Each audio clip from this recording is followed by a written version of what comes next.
Okay, hello YouTube. We're gonna do right now a reaction on Geography Now South Africa, and this is from Geography Now, the channel, so you can go support the original creator. And without further ado, let's go. I would really appreciate if you all check the links in the description and supported me on my Twitch, my YouTube channel. It really helps a lot when you guys help me out to monetize my content. But let's go. South Africa. Okay, let's see if I got this. Ikaka lazi krika krika kwaze kwaka waka ukokoka ikaka la kabaleka ikrini la tibalika Don't know la what's going on. kaula ukokoko. That threw me off, dude. What the fuck? Hey everybody, I'm your host Barbs. Once again, this shirt was made by Geography Ruba from UnityShirtsShop.com. Yeah, we She saw makes that these shirt cool on the South Sudan episode. handmade African flag logo shirts. Oh, and she specifically made this one with the Geography Now logo in the back for me. Oh, thank you, Ruba. Oh, and don't forget, you can also get Geography Now merchandise at geographynow.com. Just a heads up. Anyway, South Africa. This is a big one. South Africa is kind of a big deal in Africa in general. And you know what else is a big deal? Having an actual South African in the episode. Say hi to Catherine from South Africa. Come on in. My people there are just the best people in the world, and it will always be home, no matter where I live. All right, well, you ready to get into this episode? It's always so fun to listen to other accents of English, especially as a non-English speaker. You know that you've made it when you start understanding or distinguishing the Australian accent, the South African accent, and it's always great. To be honest, I don't know much about South Africa. I wish I knew more of the good stuff. I obviously know some of the bad, like apartheid country. For me, it was actually, I met someone from South Africa and she was white. And me, as a very ignorant teenager, I didn't knew there were white people in Africa. And I was like, what are you talking about? What do you mean you're from Africa? But now I understand, I know better, and I do know some of the history of South Africa. I actually know the language, not the language, the anthem. I know it's in 5 languages, and I learned in a really strange way the anthem because I like learning anthems. I don't know, that's my thing. Catherine. Yes. All right, let's do it. So South Africa has always played a historically imperative role when it came to expeditions from early traders, and you can probably guess why. For one, the country lies at the bottom of the continent of Africa, bi-coastal between the Atlantic and Indian Oceans. In fact, the southernmost point of the African continental mainland, Cape Agulhas, has a cool spot you can check out with a plaque and a giant Africa map monument. From there, they are bordered by 6 other countries, don't forget little Eswatini, and the entirely enclaved country of Lesotho. From there, the country is divided into 9 provinces. The country doesn't have one official capital, but rather 3. Pretoria, which holds the executive branch, including the home of the president, as well as most of the embassies for international diplomats. The legislative branch is held in Cape Town, where you can find the national parliament, and second largest city in the country. And Bloemfontein, near the center of the country, hosts the judicial branch and the Supreme Court of Appeal. Some say technically Johannesburg could also be considered maybe a 4th capital because it has the constitutional court, and the city has a huge level of significance as the largest and busiest city of the country, but you decide. Johannesburg also hosts the biggest and busiest airport in South Africa, OR Tambo International, whereas the 2nd and 3rd largest airports lie respectively in the 2nd and 3rd largest cities, Cape Town and Durban's King Shaka International. The country has a wide network of roadways and the most well-developed rail system in all of Africa, Johannesburg being the main central hub that spiderwebs all the other main lines that stretch into every other province and abroad into neighboring countries. South Africa also boasts incredible seafaring infrastructure, with the 2nd busiest container port in all of Africa, after Port Said in Egypt, the port of Durban, which provides 60% of all South Africa's shipping revenue. Finally, South Africa's island or insular regions are mostly confined to small patches along the coasts, like the Port Elizabeth Bay or Robben Island just north of Cape Town, famous for being the spot where Nelson Mandela was imprisoned. However, if we include the entire domain belonging to South Africa, then Prince Edward and Marion Island, which belong to the Western Cape Province, are the actual southernmost points of the African continent. These islands are mostly uninhabited, with the exception of a meteorological station and bunkers for scientists. Yeah, and the southernmost point on Marion Island, it's called Cape Hooker. Literally, it is. So, okay, you're probably wondering, Come why on, isn't this a free Barbs. part of South Africa? Yeah, why? Well, I do long wonder story about short, it. It was kind of like, UK, okay, if you help me kick his ass, I'll be one of your protectorates. You got a deal. I got him. Woo! Hey, your king died, and we want to make you a part of the Cape Colony. Oh no, I'll just stick with protectorate. Well, we don't like that. Okay, well I guess that means we'll spend the next 14 years resisting and giving you a headache. Deal. We give up. We'll give you guys self-rule as a separate crown colony. You guys suck, but whatever. It's better than being part of the Cape Colony. South Africa is now going to become its own country, and we want you to be in it. Oh, hell no. Oh, come on. We're going to have very tense, racially divisive apartheid policies that will disenfranchise your people. Okay, how do you see that as conducive to the benefit of my people? Oh, yeah. I don't. All right, well, enjoy your self-rule. And from there, it pretty much sealed the deal that Lesotho would never join South Africa. Anyway, Now here's the interesting thing. They got a Even good though deal South out of it. Africa is a republic, the constitution includes the traditional leadership clause, which recognizes the certain indigenous monarchs. yeah, today there are about 13 monarchs from 9 different ethno-linguistic groups and tons of other smaller paramounts and high chiefs in South Africa. Wow, Although what they the do fuck? not have direct legislative power to the republic, they have a high degree of regional influence Wow, and this is involvement really in foreign. communal affairs. Sadly, shortly before filming this episode, Zulu King Goodwill Zwelithini passed away. He ruled for 5 decades and had a huge... Yeah, the Zulu. Well, I've heard they're an important group in South Africa, right? A really important tribe. One of the main tribes that resisted the British. Yeah, if I'm not mistaken. I mean, Shaka Zulu being an important Zulu. Of course, I'm very ignorant in South African history, but yeah, sounds. I mean, I'm really sad about it. role of significance in the Zulu community. Wow, he was a king. King. Well, in any case, let's talk about some of the top notable spots, and let's have South African influencer and travel writer Gofari do it for us. Gofari, take it away. Hey everyone, I'm Gofari, a South African travel blogger, and I'm going to talk you through the notable sites to visit in South Africa. So I'm going to talk through the cultural and the man-made sites. We have Bloukrans Bridge, which is the highest bridge bungee in the world. We also have many Oh theme my parks God. like Gold Reef City, Awesome. the Palace of the Lost City, and Ushaka Marine World. Ponte Tower, District 6 Museum, the world's largest pineapple, the Big Hole, Orlando Wait, Tower wait. 6 Museum, the world's largest pineapple. Is this for real? They actually have the world's biggest pineapple? I mean, good for them. I'm jealous, I guess. I'm jealous about not...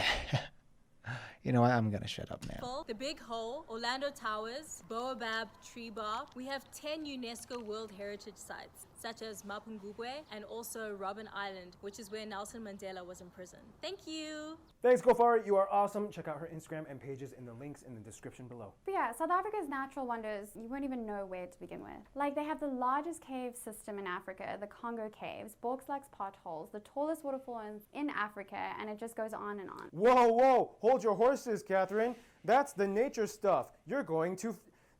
We're going to talk about that in the next segment. The next segment, which is...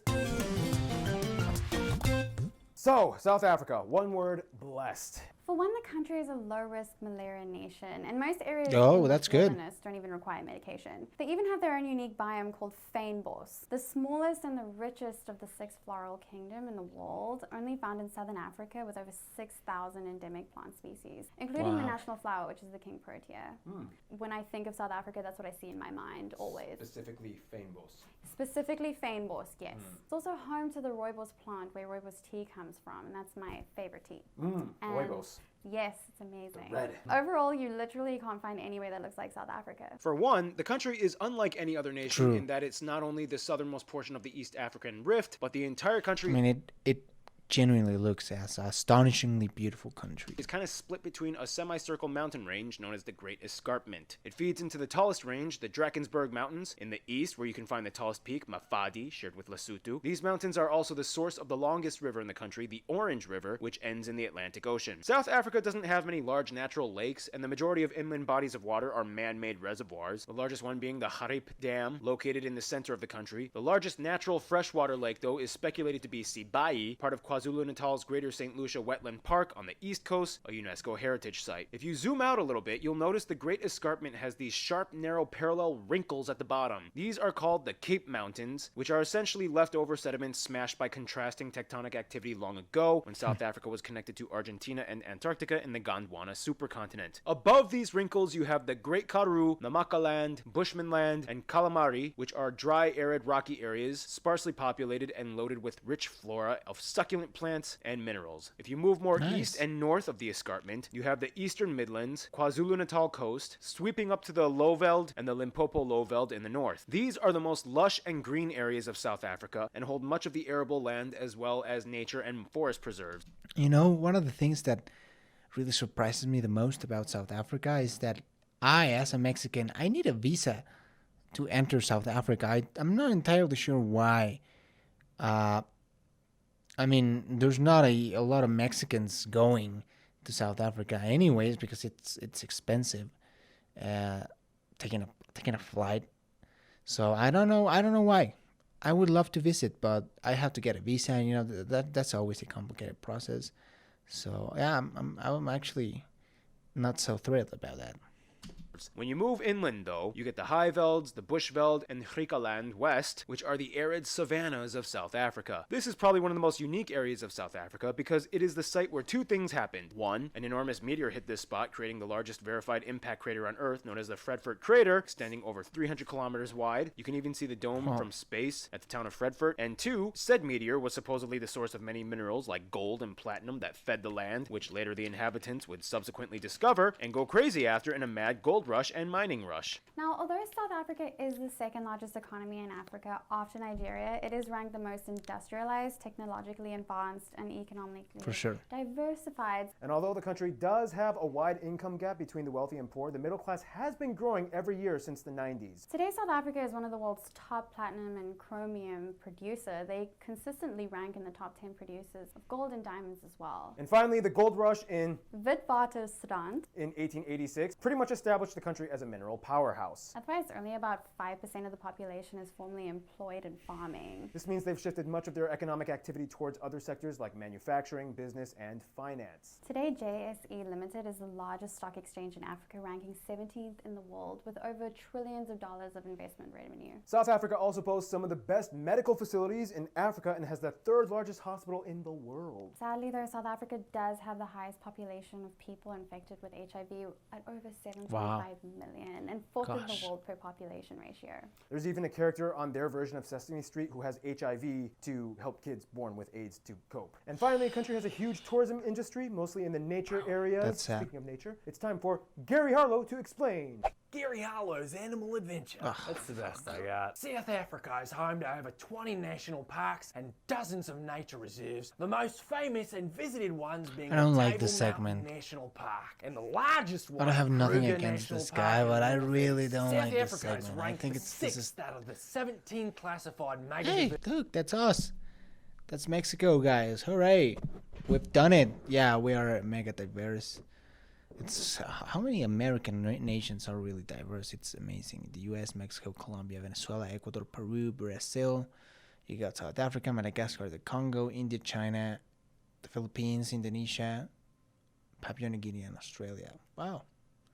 Diverse countries in the world. Beautiful. 10th for plant species and 3rd for marine endemism. In fact, between May to July, the sardine run happens in which billions of sardines spawn in the cool waters of the Agulhas Bank, creating a feeding frenzy for all the ocean predators. Look at them go, chomping.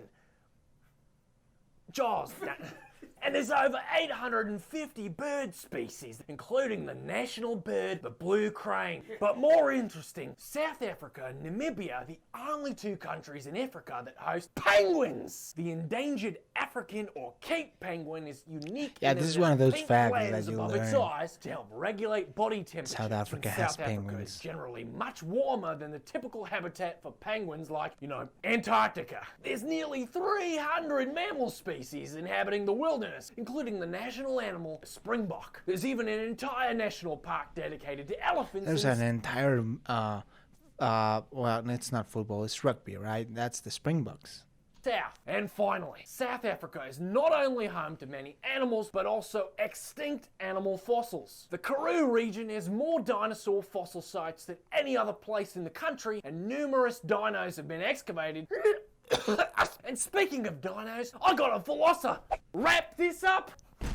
Thank you, Gary. And speaking of wraps, it's time to end off the segment as we always do. Whoa, what's going on? Oh, Food! All right, let's roll. South Africa has so many unique dishes, but one thing is guaranteed. You will see meat on almost every menu. No Hell shocker, yeah. they are the largest meat producer in Africa. Oh yeah, talking about South Africa, I also know a lot about South African wine. Stellenbosch is a large wine producing region, and I love South African wine. It's one of my favorites. Okay. In any case, here are some of the top dishes you guys suggested. Poppenvorst, milk tart, frikadelle, bunny chow, cooked sisters, malva pudding, quickie kos, fat cakes, mopani worms, savory pies, Cape Malay curry, babua tea, biltong. Gosh, the Western Cape that looks province has some of the amazing. most Yeah. refined wineries in the world, starting all the way back to 1659. And supposedly, Route 62 is the longest wine route in the world, going over 850 kilometers long. And of That's course, my many kind of might route. argue the national dish would be braai, or South African-style barbecue, cooked over wood flames. Whoa, Noah, you're back. Okay, cool. Thanks, Noah. Oh, and don't forget to get some burgers from Wimpy's and a rib meal from Steers on Wacky Wednesday. And make sure that you go to Spur. Spur has the 2-for-1 special on Mondays. Gosh, so many And speaking food, of the people bro. of South Africa, I think that means we should probably move on to the next segment. This is gonna be a doozy. I just have a feeling. Now, I asked you guys, the South African geography peeps, what it means to be South African. And here are some things you guys said. Being a South African is very nice because we have so many different types of traditional groups where everyone is celebrating. We come from a beautiful country, we're full of cultural diversity, and of course, we truly epitomize the Rainbow Nation. To be South African means to live in the most beautiful country in the world and to be part of the most vibrant and energetic group of people. We're quite resilient when it comes to the challenges we face. As well, they have got a strong sense of pride. Living in a post-apartheid era, I feel that we have a lot of unity, we have a lot of strength, and we are really heroes for the challenges that we face every week and that we overcome, and we always find a way to remain in the game. That's and nice. strong. That's wholesome. It's an absolute miracle. If you got to see the 2019 Rugby World Cup in Japan and seeing how diverse and incredible South African athletes were, it's ever changing, it's always evolving, so many different art movements and interesting things going on. It's an incredible thing. I am especially appreciative of the fact that I don't have to travel far to experience something different. Each of its 9 provinces are so unique in their landscapes, in their cultures, in their flavors. So that's what makes it such a fun and exciting place to be. Thank you guys. What about you, Catherine? Well, I would say that every weekend is a jol. Joel? What was that? Jol. What is that? So if you're going to go for a jol, you're going to go for a party, and it's going to be like a really insane night. Like Heck if you're yeah. going to go jol, you're going to go like really hard that You're night. gonna go crazy. Okay. Fuck Now, yeah. as you will find out, I'm gonna have a Joel, dude. South Africa is very diverse in terms of ethno-linguistic people groups. Let's start with the pie chart, shall we? Afrikaans. The country has about 60 million people and has the largest white and Asian populations and percentages per population in all of Africa. The country is made up predominantly of Good, black okay. Africans at about 80%. However, keep in mind, of this 80%, there are Yeah, many super groups. diverse. Zulus and Xhosa are the largest ones at about 23% and 16%, followed by the Northern Sotho and Tswana at about 9% and 8%. And from there, there's a bunch of other groups, but we'll talk about them later in this episode. For the remaining 20% of the population, the white South Africans and coloreds have almost identical populations at somewhere around 9% each. Keep in mind though, amongst the white population, about 60% of them are Afrikaners and 35% are English, the remaining 5 or so percent being other Germans, Europeans. Portuguese, The rest of the Greeks. population is mostly made up of Asians like Indians, Malays, Chinese, and so on. So they use the South African rand as their currency, and they also use the M plug outlet, and they also drive on the left side of the road. Left, former British colony.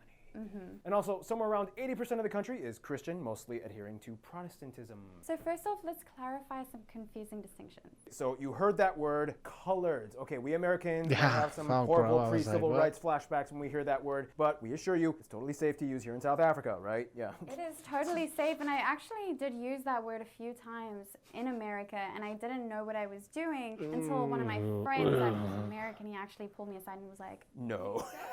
Now, there's no complete definitive genetic makeup requirement, but colored people are essentially people that are mixed mostly between blacks and whites. although Oh you can also yeah, have Troy Asian Noah. in there She's as well. from It's not South uncommon. Africa. basically yes, after all the mixing, they kind of just made a new race. Sarah Tishkoff, a geneticist at the University of Pennsylvania, did a genetic study that concluded that the Cape Coloreds of South Africa have the highest levels of mixed ancestry in the world. So Whoa. yeah, they're literally the children of the earth. And that other word, Afrikaner, what is that? Well, long story short, they're descended from the Buddhists. people brought in by the Dutch settlers in the 1600s. Keep in mind though, only about 40% of Afrikaners are directly Dutch descended, and the rest were mostly German and French. Dutch and Afrikaans are about 90 to 95% mutually intelligible. South Africa has about 35 indigenous languages, but 11 official languages. Anyway, these 11 languages are divided into 5 families. And of the languages, English is the preferred language of the intercommunication between all peoples. And most South Africans are fluent in at least 2 or 3 languages. You with English and Afrikaans, right? Yes. Yeah. Is it kind of like really appreciated when a black South African sees a white South African speaking their language? Oh, it absolutely is, and that's something that I have not mastered. We are taught Xhosa in school, for example. It isn't to the degree that Afrikaans is taught. You don't really become fluent, like I can understand certain things, but not a lot. Yeah, I think Port Elizabeth was changed to Paipela Yes, or it something was. like that. Yeah. Exactly. You said that good. Practicing That was good. Yeah. And yes, many of the Nguni languages like Zulu and Xhosa have the click sounds. And These clicks are actually borrowed though. See, of the black Africans, the majority are Bantu. Believe it or not, they are not the original inhabitants of South Africa. Archaeological evidence suggested that they migrated somewhere estimated around the 3rd century AD. the Khoikhoi and San people, often collectively called the Khoisan, make up less than 1% of the population today, and they are the earliest known inhabitants with ancestors dating back somewhere around The true South 100,000 Africans, right? years, The, making well, them not the speculated to be some of original, oldest the peoples OG, on the Earth. first. They have the original click languages. Quick history lesson. Over time, the Bantus came in and dominated with their iron tools and farming practices. And although they displaced many of the Khoisan, anthropologists and sociologists speculate that there must have been some intermingling because the click consonants were adopted in their languages. Over a millennium later, the Dutch were first Europeans to come in and establish Cape Town and then brought in their farmers known as Boers. Meanwhile, hundreds of miles east, Shaka Zulu was unifying most of the Nguni tribes in the early 19th century and drove out many of the rival tribes like the Matabele, That's very Mapungubwe, interesting. and the Fengu. This was known as the Mfetene. I'd love to watch a documentary about, South Africa or, more about it. There's not a whole lot the of Great information. Crushing and Displacement. Enter the British. This is where the story gets really complicated, so here's a quick cutaway to help. I'm taking Cape Town, while the Netherlands has problems in Europe. Well, I'm just gonna go run away then and make my own republics in the north. Yeah. Get out! You're not even from this continent. Make me. Oh, I'll make you. Oh, hey! Bollocks! There's like a ton of gold and diamonds in your new republic areas. Move over. Hell no. Yeah. Yeah, there's a lot more that goes into that, but basically it was a chain of weird multi-leveled, multi-party, multi-ethnic battles and subjugation. In Multi-ethnic addition to the war, countless bro. native Bantus killed in wars, there were 2 Boer wars between the British and Afrikaners, which led to 10% of the white Afrikaner population being killed. So you had one European Gosh, power man. subjugating another European group on a continent neither were native to, all dealing with the natives. So, in a nutshell, I want the land. What's I left? was here centuries before you. I was here over a millennium before you. Seriously, are we really doing this? In any case, after the country gained independence in Yeah, true. 1910 as a union and fully sovereign in 1931, it underwent a controversial period of apartheid, or apartheid, here in comes the third. 1948 all the way up to 1994. This system essentially divided peoples by racial lines and put strict laws that were obviously racist and not like, equivalent to, certain extreme factions of microaggression culture that blames pretty much everything on racism. I mean, like, literally, it was actually written, approved, and enacted in legal policy racist. Under the homeland system, most of the black population was concentrated in the ethno-states called Bantustans, where only 13% of the land was reserved for the majority of the black populace to have property in. Rules and services were different for colored people as well, and the Asian minorities. It was very complicated and often arbitrarily drawn. Some of the colored people were allowed in parliament in the 70s and some weren't. Some minorities were labeled in the same group as coloreds, while some, like the Lebanese, Taiwanese, Koreans, Japanese, they all shared actually the same. Honorary white. What the fuck? Oh, you're honorary white. You're Lebanese, you're Taiwanese, Korean. You've got honorary white status, bro. That's fucked up. That is fucked up, That's not even funny. Classification level for whites. It was confusing and weird, yeah. Eventually, after a number of factors pressured them, apartheid ended with full democratization for blacks in 1994, and that's when things got very incredibly tense. See, in Africa, a transition of power like that usually goes one of 2 ways. 1, a spiteful uprising from the native black population built on vengeance that seeks to dispose most of the white population and expropriate everything from them. Or, number 2, find a way to move forward as one people with a new system built on forgiveness, acknowledging that it will be awkward and difficult, but peace cannot come from a bitter heart. Today, of course, it's still a very complicated issue, and there's no universal narrative and everyone agrees with, and yes, controversial incidents still occur. Crime is still high in certain areas due to social stress and poverty, and yes, there's the whole BEE movement thing, which started as a program aimed to integrate the black population into the workforce, but it has a lot of controversial undertones, and with implementation, I'm sure you could probably say a lot of stuff about that, Yes. you and the other South This is Africans. very With the energy touchy. crisis or load shedding issue, you'll actually wake up in the morning and you'll get a message on your phone because we have an app that will tell you it's from 6 a.m. to maybe like 2 p.m. you won't have any energy at all. At least they have an app that warns you. So That's new. At That's least, new. yeah, We at didn't least. always have What? that. oh, okay. Gosh, Very this is They're this working on happens it. all over Yes. the But the point is, there's so much stuff. If you guys want to write about it in the comments, if you're from South Africa, I implore you to have a civil discussion. Which I know Yeah, on let's YouTube. have a discussion. I would love to know more. I don't know much about the either the apartheid era or the post-apartheid era. If you guys are from South Africa and know any good resources to learn about it more, I would really appreciate if you leave that on the comments so the ignorance can learn more about it, because I would truly I'm ignorant as fuck, so I would love to learn about it. It is almost impossible. But I don't know. Watch the movie Invictus if you want to get an Oh, idea on how it started. Invictus. and All right. speaking of possible, but I don't know. Watch the movie Invictus if you want to get an idea. With on how it Morgan started. Freeman, speaking of bro. Invictus, let's move on to a lighter note. Let's talk about the sports. Here's Art with the sports part. Oh, Hey, man. Hey guys. Hey guys, it's me and Tarchin. We're back. All right, I got to put Tarchin down so we can start. Specifically rugby. Their national team, the Springboks, have won the World Cup 3 times, tied with New Zealand. In fact, South Africa is one of only 2 countries that has hosted the soccer, rugby, and cricket World Cups. In fact, they are actually the only African country to host the Soccer World Cup so Y'all remember? far. Y'all remember Fun- that Shakira song? What is it? Waka waka eh eh. Yeah, I remember that song. I was a kid when all this was happening.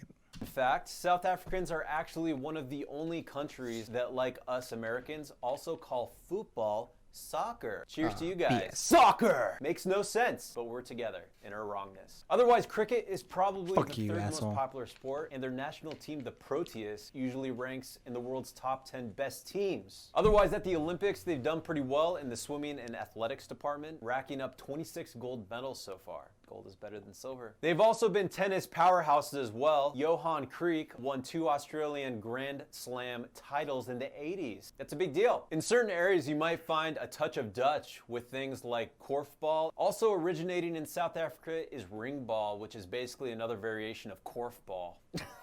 Yukske is a traditional Afrikaner sport similar to horseshoes, in which you have to knock over a peg on the ground from a distance. And many of the native peoples have their own style of martial arts. The most renowned probably being the Nuni stick fighting or Donga, performed Okay. mostly by the Zulu or the Alt.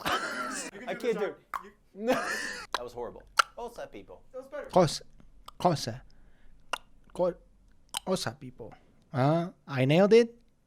No, probably not, right? Okay. And that's it for me. I'm gonna get the out of here. I'll see ya.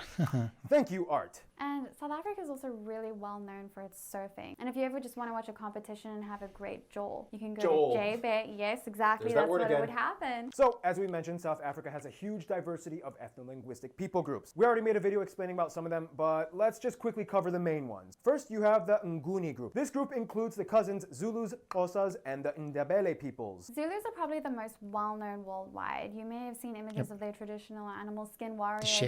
attire or weaponry and dance ceremonies for the men. Women often wear those wide, conical isicholo hats on special occasions. For the Xhosa, they are kind of like the pacifist siblings of the Zulus. Their traditional garbs have those black and white patterns with beads and red ochre dyed blanket coverings. Ndebele are like the artists, known for their colorful patterns, painted houses. The symbols are unique to each family. And they are also the Beautiful. bead experts, and they'll flaunt heavy beaded neck and leg ornaments on special occasions. Finally, the Swazi people are basically cousins to the people of the Eswatini, known for honoring their kings with mklanga or reed dance. Then we have the Sotho group, made up of the Sotho, the Tswana, and the Sepedi peoples. They're all relatives to the people of Lesotho and Botswana, and many of them are mountain people. You can see lots of them riding horses and wearing mokorotlo hats and Basotho blankets as temperatures are generally colder with high elevations. The Tswana people have 8 major clans, and they love the color blue, especially with the Letishi cloth. The Songa are known for their many initiation rituals and electric dance style or Songa disco.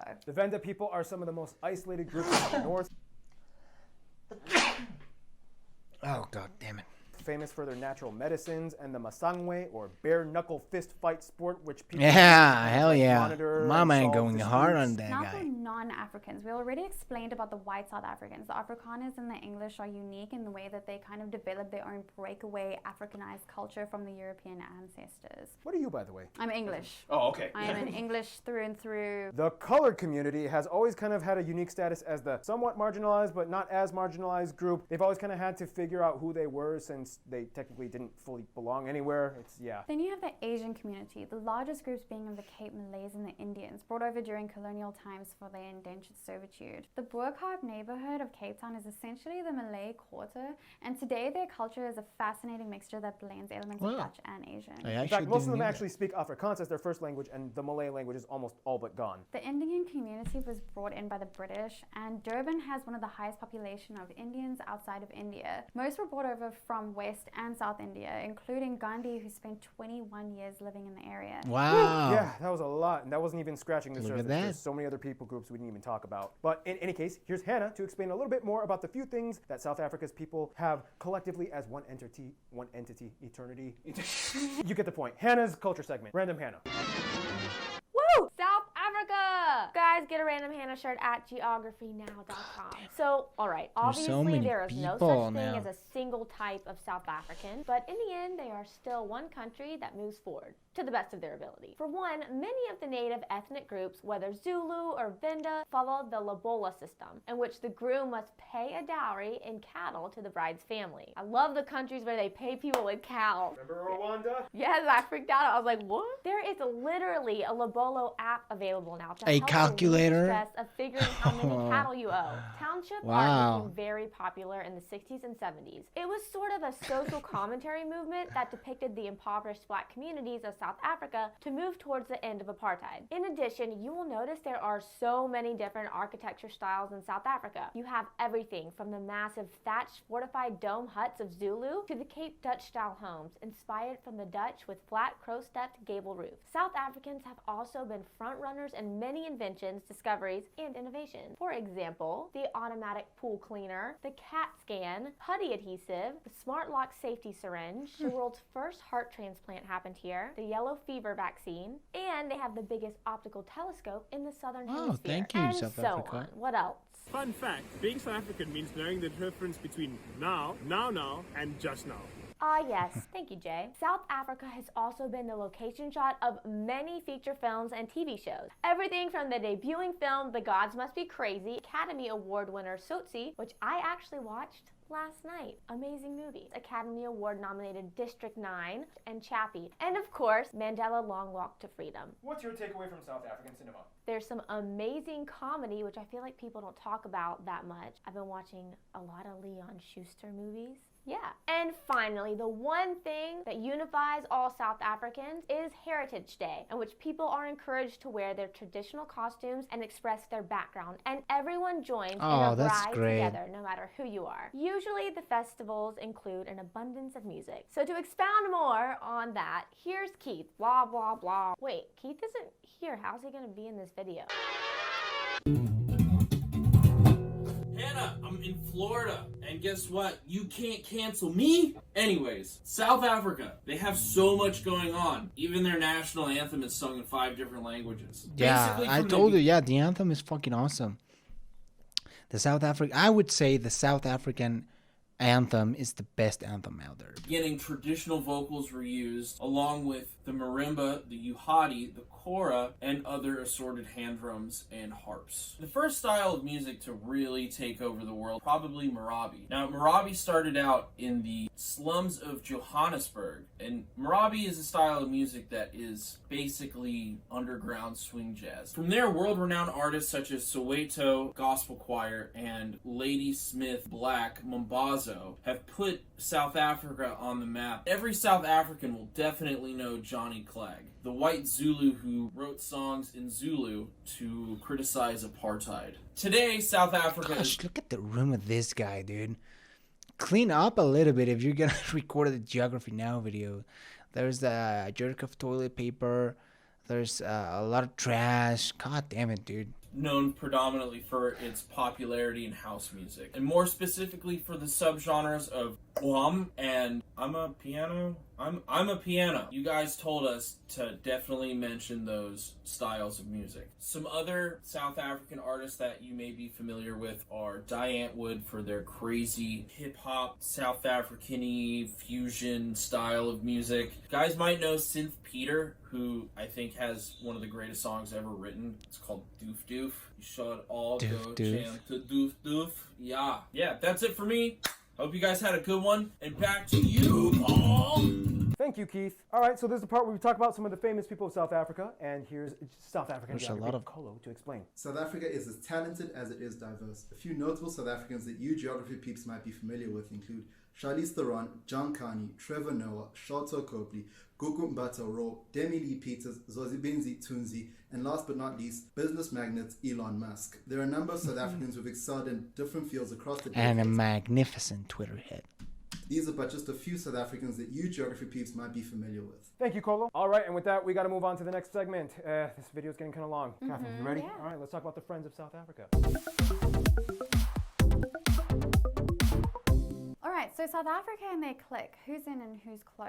Well, it really depends on where you want to start on the globe, but put in a nutshell. As a member of the Commonwealth of Nations, of course, South Africa has always had many ties to their Anglophone counterparts. New Zealand and Australia are kind of like the Southern Hemisphere trio that dominate the Tropic of Capricorn. These three have been trading and assisting each other for centuries and have friendly competitions. There was a bit of tension in the past, though, since many white South Africans choose to move to these countries in fear of policies they think might target them in South Africa. It got to the point where an Australian cabinet member even referred to them as refugees, which caused some backlash. But apart from that, overall, these three get along great. South Africa is also a member of the BRICS nations, the Association of Emerging Economies, being Brazil, Russia, India, China, and South Africa. Together, these five have about a quarter of the world's land and about 40% of the world's population. They maintain a non-interference policy with mutual benefit plans. As a former British and Dutch colony, obviously the UK and Netherlands have cordial ties. Many South Africans visit or live in these countries. Interestingly, though, despite a heavy usage of the Afrikaans language, South Africa has rejected all offers to join the Dutch Language Union, and today stands in special partner status along with Indonesia. If you ask who South Africa's best friends are, though, you'd probably have to head a little closer home. Today, despite being fully independent sovereign nations, South Africans usually don't even see Lesotho or Eswatini as separate countries. South Africa even has more Sotho and Swazi people than the entire population of each country. Same goes for the Tswana people of Botswana. So they get these countries. In addition, Zimbabwe, Mozambique, and Namibia are also in the core group. They share a lot of the same ethnic groups like the Shona, Tsonga, and Khoisan. Granted, yes, there was a little bit of tension with Zimbabwe when they called for economic sanctions against South Africa during apartheid, and South Africa was pissed that Zimbabwe was hosting guerrilla rebels, and they didn't really like Zimbabwe's expropriation laws that kind of kicked out almost their entire white population, but nonetheless, they have good relations. As for Namibia, they actually were a part of South Africa until gaining independence in 1990, so there's a significant historical tie. Today, a huge portion of Namibia's economy is tied with South Africa. They even accept the South African rand as legal tender, and overall, they just really like each other when they meet up. In conclusion, I think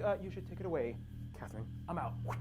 So South Africa, I feel, is super unique in the way that we connect with one another. The words that we use, the lingo, just everything is very different to anything I've ever experienced in another country. I feel like South Africa is just like Fynbos in the way that it's not seen anywhere else in the world. I like that. It's like Fynbos, nowhere else on Earth. And stay tuned, Spain is coming up next. We already watched the Spain episode.